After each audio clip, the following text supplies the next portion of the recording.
और साथियों, स्वागत है फिर से आपका मेरे YouTube channel AMI study circle में। पिछले लेक्चर में हमने क्लाइमेटोलॉजी के बारे में कुछ चीज़ें पढ़ी थी, जिसमें हमने एटमॉस्फेरिक प्रेशर किस तरीके से घटता है ऊंचाई के साथ और उसके कितनी प्रेशर बेल्ट्स बनती हैं अर्थ के सरफेस में, उन सब चीज़ों के बारे में देखा था। आज हम पढ़ने जा रहे हैं विंड मैकेनिक्स के बारे में, जिसके बारे में मैंने डिटेल में थोड़ा सा लिख रखा है यहाँ पे कि आज का हमारा लेक्चर किस चीज़ के बारे में होगा। So today we are going to deal with the wind mechanism, its principle and how they blow and affect the region where they reach. Okay. पवन प्रणाली के बारे में हम पढ़ेंगे आज, उन सिद्धांतों की भी चर्चा करेंगे और किस प्रकार से वो बहती हैं ये भी देखेंगे, और जिस क्षेत्र में वो पहुंचती हैं उसको किस प्रकार से प्रभावित करती हैं, इन सब चीज़ों के बारे में भी आपको बताया जाएगा। तो कई सारी विंड्स हैं, जैसे एक का नाम है प्लानिटरी विंड्स, यानी कि इसको प्रचलित पवनें कहा जाता है, fine, and it is most important wind which blow parallel to the surface of the earth के बिल्कुल पैरेलल चलती है, ऊंचाई की तरफ नहीं जाती है, पैरेलल चलती है, ठीक है। Another set of wind it is called atmospheric wind system, यानी कि वो एटमॉस्फेयर में ऊपर की तरफ जाएगी, ठंडी होगी, नीचे आएगी, नीचे होकर गर्म होगी, गर्म होकर फिर ऊपर ऊपर जाएगी। तो इस प्रकार से क्या बनाएगी, एक सेल बनाएगी, कोशिका बनाएगी, ठीक है। इन सब के बारे में आज हम पढ़ेंगे और बहुत ही इंपॉर्टेंट है, यूपीएससी में यहाँ से क्वेश्चन आते रहे हैं और आते रहेंगे, ठीक है, fine. So what is wind system? So wind system में हमने देखा, हम देखेंगे कि ये दो प्रकार के विंड है, एक सरफेस विंड है और एक क्या है, atmospheric wind. So let us deal with the surface wind. Surface winds are those winds which blow parallel to the surface of the earth. ऐसी पवनें जो पृथ्वी की सतह के बिल्कुल समानांतर बहती है। जैसे आप इस तरीके से समझ सकते हैं कि आप रूम में बैठे हैं और आपने टेबल फैन खोल रखा है, पेडेस्टल फैन खोल रखा है, जो आपके पैरेलल हवा ब्लो कर रहा है, something like that, fine. They are permanent winds and also called as planetary wind. यह एक स्थायी पवने हैं और इनको प्रचलित पवने भी कहा जाता है। और ये बहती कैसे हैं? जैसे पिछले लेक्चर में हमने जो प्रेशर बेल्ट देखी थी अलग अलग, उसके रिस्पॉन्स में हाई टू लो प्रेशर बहती हैं पूरे वर्ल्ड में, ठीक है। So they blow in response of the pressure distribution pattern. और आज फिर से हम उस फिगर को देखेंगे जो पिछले लेक्चर में हम लोगों ने देखा था, fine. So trade winds, westerlies यानी कि पछुआ पवने, easterlies are the typical example of such wind. व्यापारिक पवने, पछुआ पवने, पूर्वा पवने, ठीक है, इस प्रकार की पवनों का उदाहरण है, ठीक है। सबसे पहले हम देखने जा रहे हैं किसके बारे में, ट्रेड विंड्स के बारे में। So let us check what is trade wind. Trade wind यानी कि व्यापारिक पवने are called as tropical easterlies. बहुत इंपॉर्टेंट है, बहुत इंपॉर्टेंट है ये कि इसको ट्रॉपिकल ईस्टर्लीज भी कहा जाता है, अर्थात उष्णकटिबंधीय पूर्वा पवने भी कहा जाता है, ठीक है ना।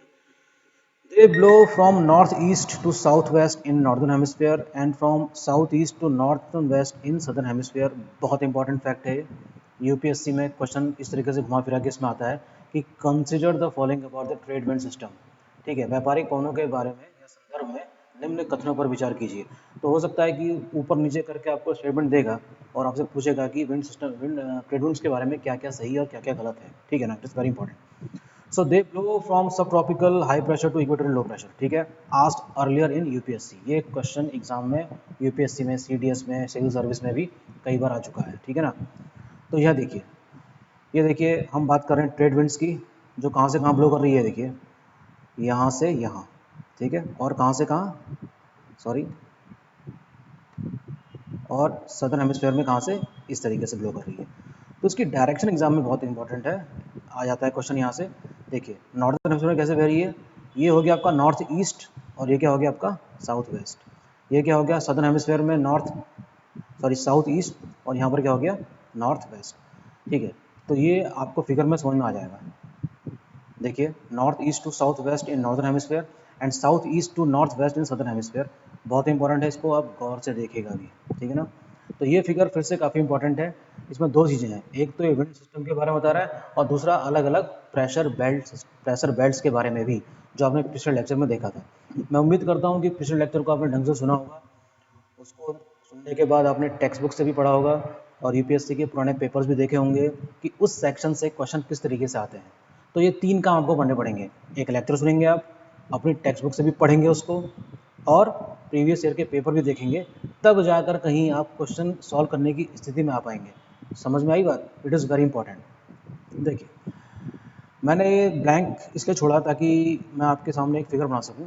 देखिए ये मैंने बनाया क्या, एक प्लेन सा रीजन, और ये मैंने बना दिया क्या यहाँ पर माउंटेन बना दिया है, एक रफ किस्म का फिगर है ये, बात आपको समझ में आएगी।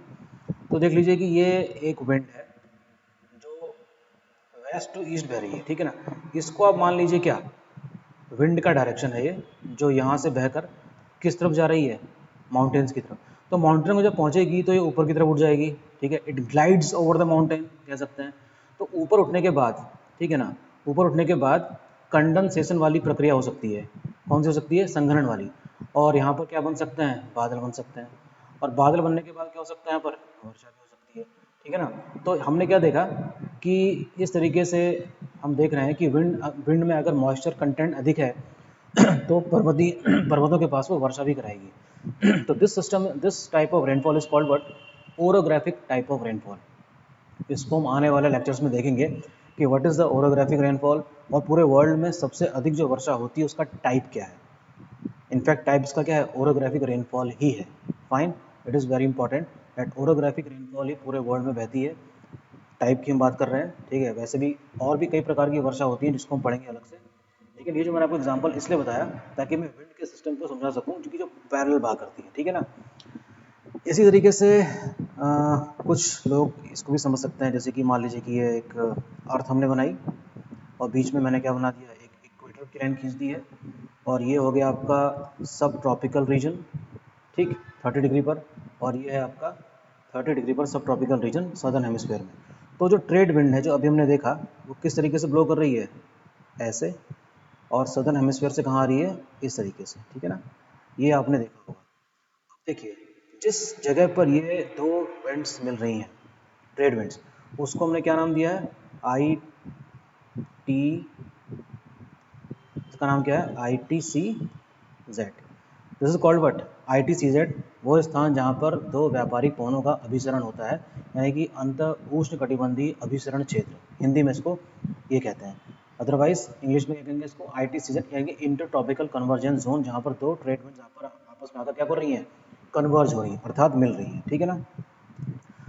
तो देखो, ITCZ, that is intertropical convergence zone, the zone where trade winds from both the hemisphere converges, it is called what, ITCZ, ठीक है, बहुत इंपॉर्टेंट है।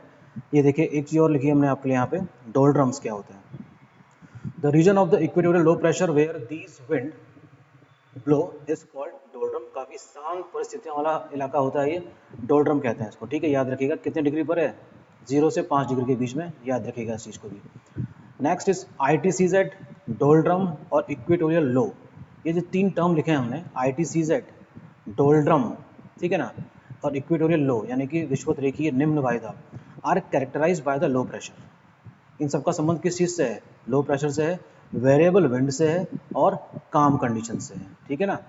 तो इस चीज़ के बारे में आप जान लीजिए कि यहाँ से भी क्वेश्चन एग्जाम में आते हैं, कन्वर्जेंस ऑफ ट्रेड विंड्स, ठीक है ना। तो ये सारा फैक्ट, ये सब चीज़ें एक ही जगह पे हो रही हैं, कहाँ पर, इक्वेटर वाले इलाके में। तो this fact is earlier asked in the UPSC, ठीक है ना। This section is very important, इसको प्लीज़ कई बार रिपीट करिएगा, बुक से भी देखिएगा, ठीक है, लेक्चर भी सुनिएगा। अगर आप और किसी के भी लेक्चर सुन रहे हैं तो उसको भी सुनिए, ठीक है ना। जितना हो सकता है इस एग्ज़ाम को पास करने के लिए आप कीजिए, लेक्चर सुनिए, टेक्स्ट बुक पढ़िए, प्रीवियस ईयर के पेपर्स देखिए, खुद सॉल्व कर लिए अनसॉल्व पेपर। तो ये सारा जब आप कर लेंगे काम, तो फिर कोई वजह बच नहीं जाती एग्जाम में आप क्वेश्चन सॉल्व ना कर पाए। ऑल द बेस्ट, ठीक है। Next thing is what, next जो विंड है, ये भी हम किस विंड्स के बारे में पढ़ रहे हैं, अभी हम सरफेस विंड के बारे में ही पढ़ रहे हैं। Next set of wind is called westerlies, ये मध्य अक्षांश में बहती है। So they also blow in both hemisphere, ये भी दोनों गोलार्ध में बहती है, from sub tropical high pressure to sub polar low pressure. इसके लिए हमको फिर से फिगर देखना पड़ेगा। ये देखिए, हम बात कर रहे हैं किसकी, इसकी, ये हो गया कि आपका सब ट्रॉपिकल हाई प्रेशर बेल्ट, और ये कौन सा रीजन हो गया, सब पोलर लो प्रेशर। तो देखिए ये नॉर्दर्न हेमिस्फीयर में कैसे बह रही है, साउथ, देखिए साउथ वेस्ट से नॉर्थ ईस्ट की तरफ इन द सदर्न हेमिस्फीयर, और दक्षिणी गोलार्ध में कैसे बह रही है, नॉर्थ वेस्ट से साउथ ईस्ट की तरफ, ठीक है ना। ये चीज़ तो आपको आती होगी कि नॉर्थ ईस्ट क्या चीज़ है और साउथ वेस्ट क्या चीज़ है। जैसे चलिए मैं आपके लिए बना देता हूँ एक चीज़, ये बनाया हमने एक फिगर। तो ये तो हो गया कि आपका नॉर्थ, ये तो हो गया कि आपका साउथ, ये तो पता ही होगा आप लोगों को। तो जो ये वाला इलाका है ये होगा क्या, नॉर्थ ईस्ट, ठीक है, ये क्या होगा आपका, नॉर्थ ईस्ट होगा। और इसी तरीके से ये जो चीज़ें हैं ये आपको पता होंगी, ये होगा नॉर्थ वेस्ट होगा, ये होगा साउथ वेस्ट होगा, ये साउथ ईस्ट होगा, ठीक है, समथिंग लाइक दैट। इसको आप समझ सकते हैं, आप समझ लीजिएगा उसको, ठीक। तो ये फिगर आपको समझ में आ रहा होगा, इसमें प्रेशर बेल्ट सिस्टम भी है और विंड मैकेनिज्म भी, आपको इसका डायरेक्शन समझ में आ रहा होगा आप लोगों को, ठीक है। इसको देखिएगा बार बार, काफ़ी इंपॉर्टेंट फिगर है। तो they blow in both the hemisphere, they blow from south west to the north east in the northern hemisphere and from north west to south east in the southern hemisphere. और कहाँ से कहाँ तक इसका विस्तार हुआ है, 35 डिग्री से 60 डिग्री के बीच में। फिगर को देखिएगा, आपको बात समझ में आएगी, ठीक। नेक्स्ट इज व्हाट, कि इसका जो विकास है, जो पछुआ पवन है, इनका अधिकतर विकास कहाँ पर हुआ है, दक्षिणी गोलार्ध में। क्यों हुआ है, due to the mostly the due to the absence of the land mass. क्योंकि हम अगर हम फिगर देखते हैं, वर्ल्ड मैप देखते हैं, तो सदर्न हेमिस्फीयर में हम क्या देखते हैं, हम ये देखते हैं उसमें कि सदर्न हेमिस्फीयर में लैंड मास यानी कि जो भूभाग है काफ़ी कम है, और पवनों को उतना अधिक अवसर नहीं मिल पाता है खुल के बहने का। तो सदर्न हेमिस्फीयर में सिर्फ समुद्री समुद्र ज़्यादा है, उसका विस्तार है। तो इस प्रकार से इन पवनों का विकास सदर्न हेमिस्फीयर में ज़्यादा हुआ है, और इन पवनों को अलग अलग अक्षांशों में अलग अलग नाम से जाना भी जाता है, ये भी आप जानते ही होंगे। जैसे कि 40 डिग्री पर इस पवन को क्या कहते हैं, रोरिंग 40s। 50 डिग्री पर क्या कहते हैं, फ्यूरियस 50s।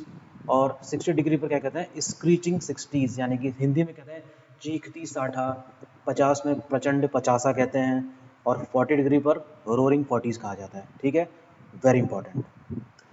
एक और सरफेस विंड जो सब ट्रॉपिकल सब पोलर और पोलर के बीच में बहती है। मैं फिर से आपको फिगर दिखाऊंगा इसका, ये देखिए, एक सेक्शन और बचा हुआ हमारा, कौन सा, ये वाला, हाई प्रेशर से यहाँ।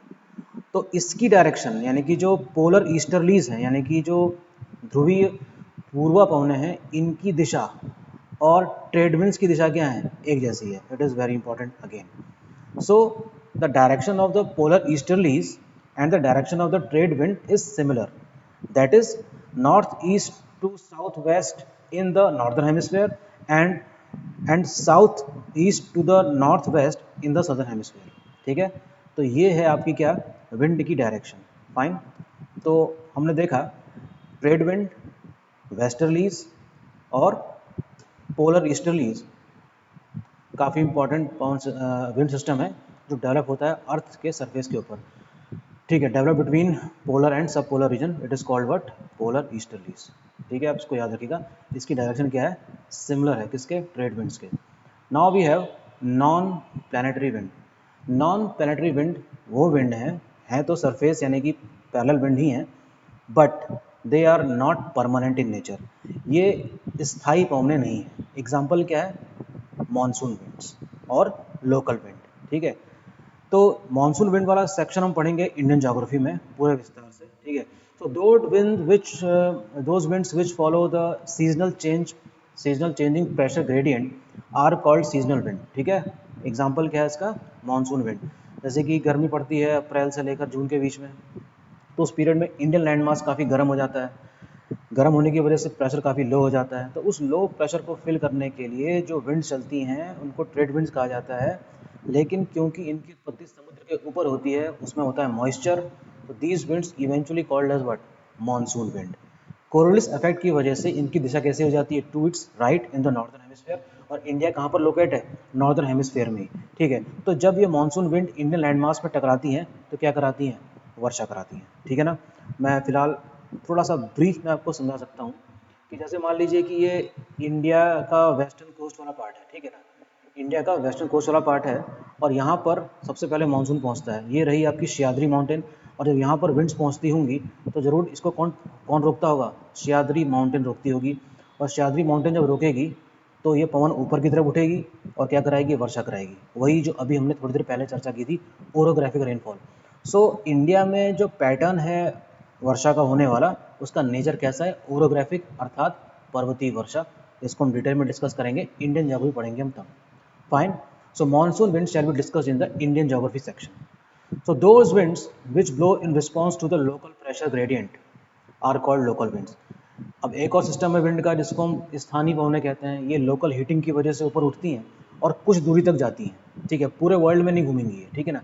एग्जाम्पल क्या है, ब्रिक फील्डर, ये कहाँ पे आती है, Australia. Foehn, passat, passat is a very important name, ठीक है ना, passat, mistral, chinook, bora, nor'wester. देखो ये बात मैंने यहाँ पर थोड़ी ब्रीफ में लिखी है, और ये काम मैंने आपको सौंपा है। तो candidates are advise to go through the list of local winds blow across the world through the maps and locate them. Fine, ये काम आप लोगों का है कि जितनी भी लोकल विंड्स हैं किसी भी किताब में आपको मिल जाएगी और उसको आप खुद लोकेट करिए कहाँ पर, अपने मैप्स में, और उसमें देखिए किस तरीके से क्वेश्चन आते हैं। यहाँ से भी बहुत क्वेश्चन आते हैं एग्जाम में, ठीक है, मैच द फॉलोइंग में आता है, यूपीएससी में यहाँ पर मैच द फॉलोइंग वाले क्वेश्चन आते हैं।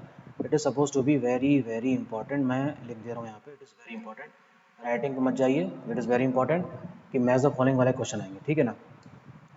नाउ वी हैव, अभी तक तो हमने पैरेलल सिस्टम देखा कि विंड कैसे ब्लो कर रही है सतह के ऊपर।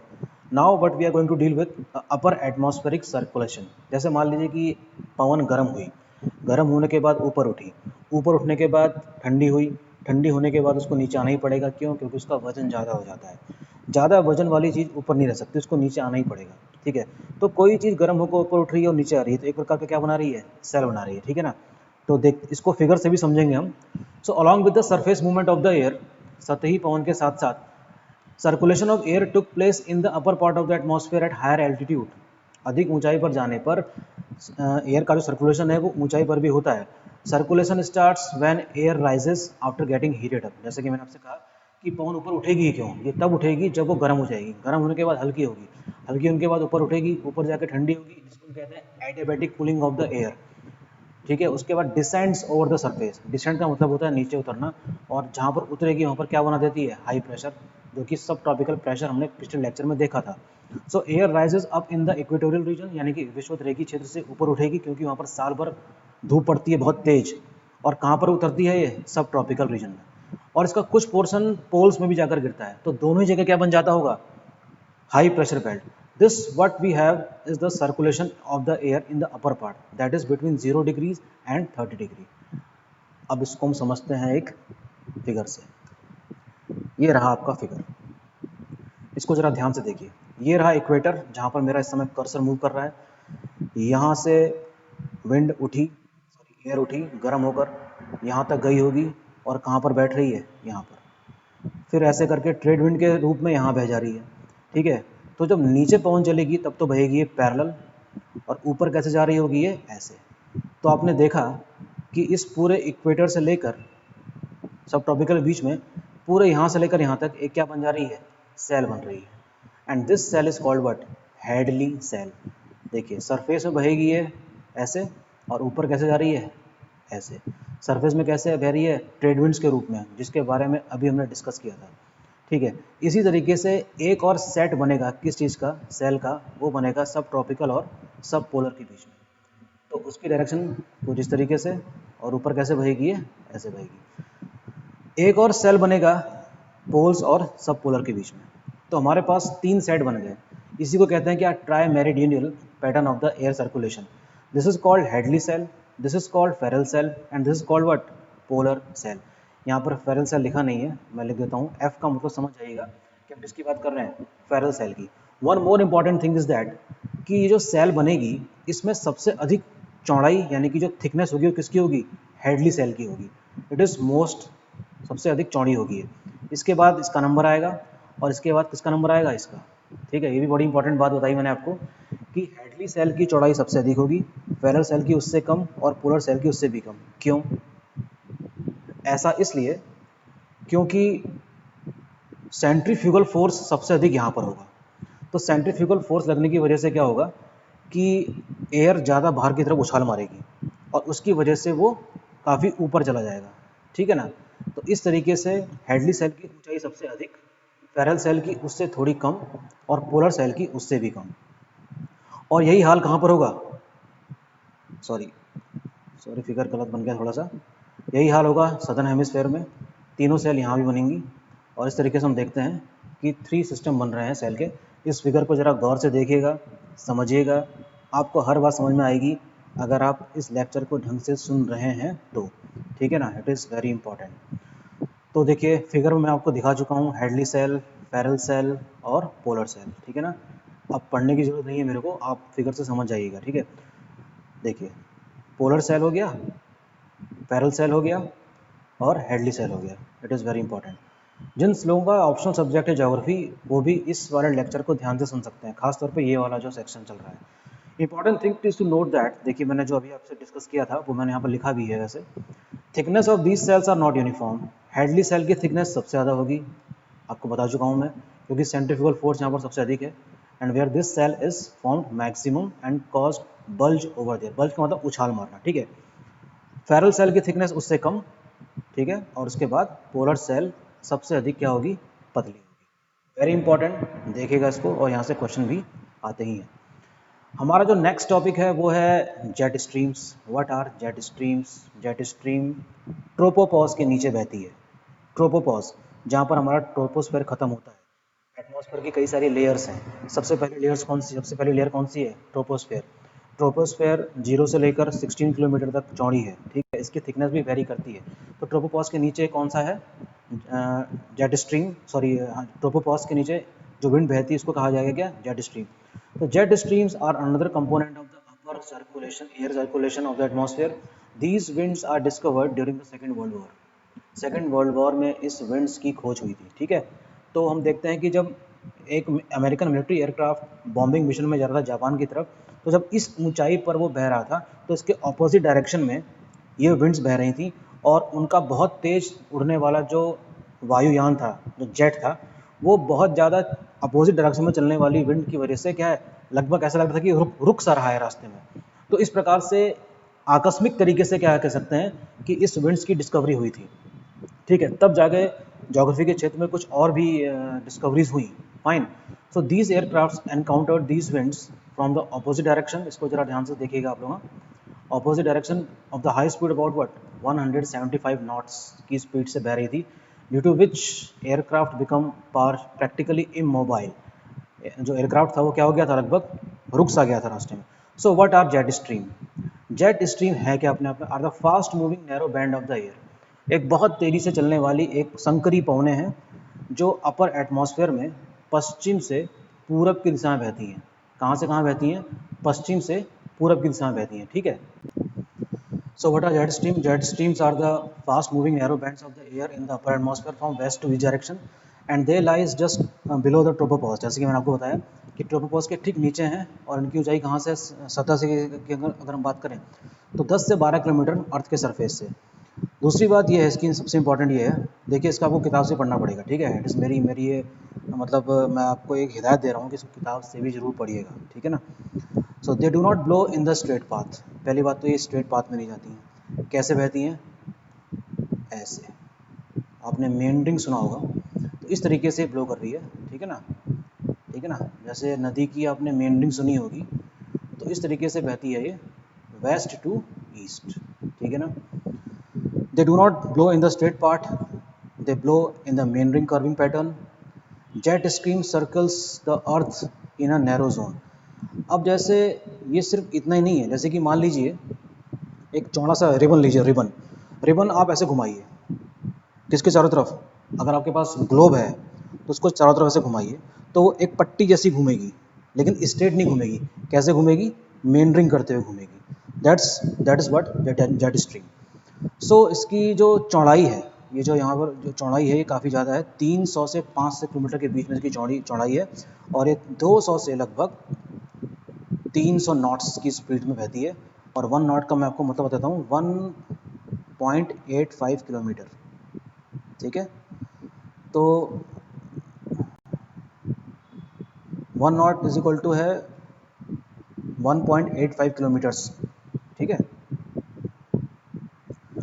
और 175 नॉट्स का मतलब क्या हो गया आपका? 323.75 किलोमीटर पर आवर के हिसाब से समझ लीजिए इसको, ठीक है ना। तो 1.85 किलोमीटर पर आवर, यानी कि 175 नॉट्स का मतलब कितना हो गया? 323.75 किलोमीटर पर आवर्स की स्पीड से बहती है। तो इतनी तेज़ी से बहने के कारण कुछ ना कुछ तो इम्पैक्ट करेगी ही ना। और जेट स्ट्रीम थ्योरी हमको बताती है कि इंडिया का जो मानसून का जो मैकेनिज्म है उसको इस्टेब्लिश करने में काफ़ी सहायता प्रदान करती है जेट स्ट्रीम। तो इंडियन ज्योग्राफी में हम जेट स्ट्रीम को फिर से पढ़ेंगे, ठीक है ना। तो उस बार हम किसको देखने जाएंगे कि किस प्रकार से ये इंडियन मानसून को अफेक्ट करती है, ठीक है। The direction of the jet streams are determined by the principle of geostrophic wind. Very, very important. Boys, very, very important. The principle of geostrophic wind. Geostrophic wind क्या है? ठीक है ना। Those winds which are free from the influence of the ground friction. देखिए मजे की बात यह है कि जो ट्रेड विंड है, जो सरफेस विंड है, उसके नीचे जमीन है, तो जमीन के ऊपर क्या है, वो पवन बह रही है, यानी कि कुछ ना कुछ रेजिस्टेंस उसमें जरूर लग रहा होगा, यानी कि फ्रिक्शन जरूर क्रिएट हो रहा होगा, किसमें, पैरेलल विंड्स में। लेकिन जो ये वाले विंड्स हैं जेट स्ट्रीम, इसमें कोई फ्रिक्शन काम नहीं कर रहा है, वो उससे फ्री है। So these are called what, geostrophic wind, यानी कि ऐसी विंड जिसमें ग्राउंड फ्रिक्शन काम ना कर रहा हो, it is free from the influence of what, the ground friction. In the case of surface, Coriolis effect determine the direction, very important. Surface wind का जो डायरेक्शन है वो तो डिटरमाइन कौन कर रहा है, कोरिलेटिस इफेक्ट, लेकिन इस केस में ऐसा कोई भी कोरिलेटिस प्रभाव यहाँ पर काम नहीं आ रहा है, ठीक है ना, ठीक है ना। तो geostrophic winds blow in such a way that the zone of low pressure is to its left in the northern hemisphere and to its right in the southern hemisphere. बहुत इंपॉर्टेंट फैक्ट है, UPSC के लिए बहुत important. तो geostrophic wind कुछ इस तरीके से ब्लो करती है कि नॉर्दर्न हेमिस्फीयर में वो प्रेशर, लो प्रेशर के लेफ्ट में रहेगी और सदर्न हेमिस्फीयर में लो प्रेशर के राइट में रहेगी, ठीक है। किस तरीके से समझा जा सकता है आपको, जैसे सपोज कर लीजिए कि ये एक अर्थ है, नॉर्दर्न हेमिस्फीयर में ये लो प्रेशर के कहाँ पर रहेगी, लेफ्ट में रहेगी, और सदर्न हेमिस्फीयर में लो प्रेशर के कहाँ पर रहेगी, राइट में रहेगी, ठीक है ना। Very important, very very important. Now types of jet stream, ठीक है।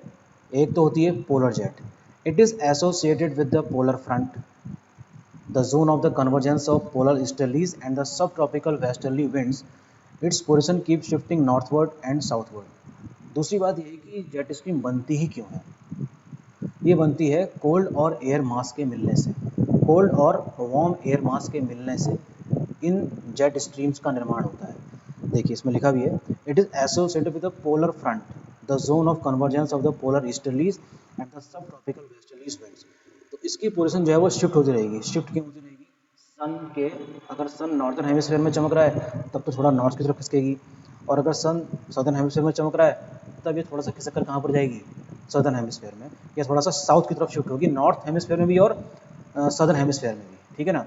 तो इंडिया के कंटेक्स्ट में अगर हम देखें इसको, तो ये जो सिस्टम है ये कहाँ पर डेवलप हो जाता है, तिब्बत पठार के ऊपर, तिब्बत पठार के ऊपर सिस्टम डेवलप हो जाता है और काफ़ी लो प्रेशर क्रिएट करता है। तो जो मानसून विंड हैं जो समुद्र के ऊपर बनी हुई हैं उनको अपनी तरफ खींचता है। तो in this attempt the monsoon wind attracted towards what, Indian land मास।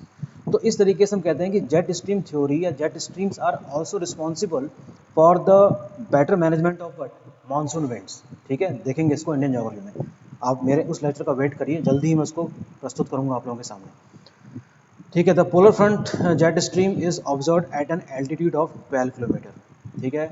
मध्य अक्षांश में ये 12 किलोमीटर की ऊंचाई पर महसूस करी जाती है। एक और जेट स्ट्रीम है जिसका नाम है सब ट्रॉपिकल जेट स्ट्रीम, यानी कि इक्वेटर के पास, इक्वेटर के थोड़ा नॉर्थ में। This jet stream centered around 25 degree north at an altitude of 13 kilometers, ठीक है ना। 25 डिग्री अक्षांश यानी कि सब ट्रॉपिकल रीजन के पास से 13 किलोमीटर की ऊंचाई पर इस प्रकार की जेट स्ट्रीम डेवलप होती है। It occupies a position over the central India in winter season, ठीक है। जाड़ों के महीनों में ये जो जेट स्ट्रीम है ये सेंट्रल इंडिया के ऊपर स्थापित हो जाती है, ठीक है आपको। तो ये है आपका जेट स्ट्रीम, और jet stream is also responsible for what, for the development of the monsoon mechanism for India. It is very important, इसको ज़रूर देखिए और क्या नाम है, इसको पढ़िएगा भी और क्वेश्चंस भी देखिएगा। लास्ट जो चीज़ आज हमारे टॉपिक में वही है variable winds, convergence and divergence of the air. इसी से आज हमारा टॉपिक खत्म हो जाएगा।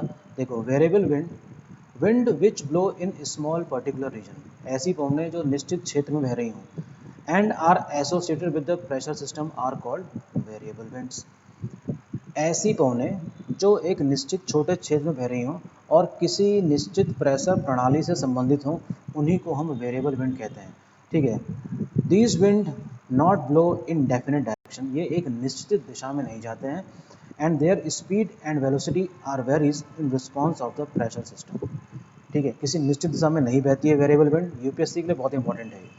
और किसके रिस्पॉन्स में इसकी स्पीड घटती और बढ़ती रहती है, प्रेशर सिस्टम के अकॉर्डिंग। तो cyclone and anti cyclone are an example of what?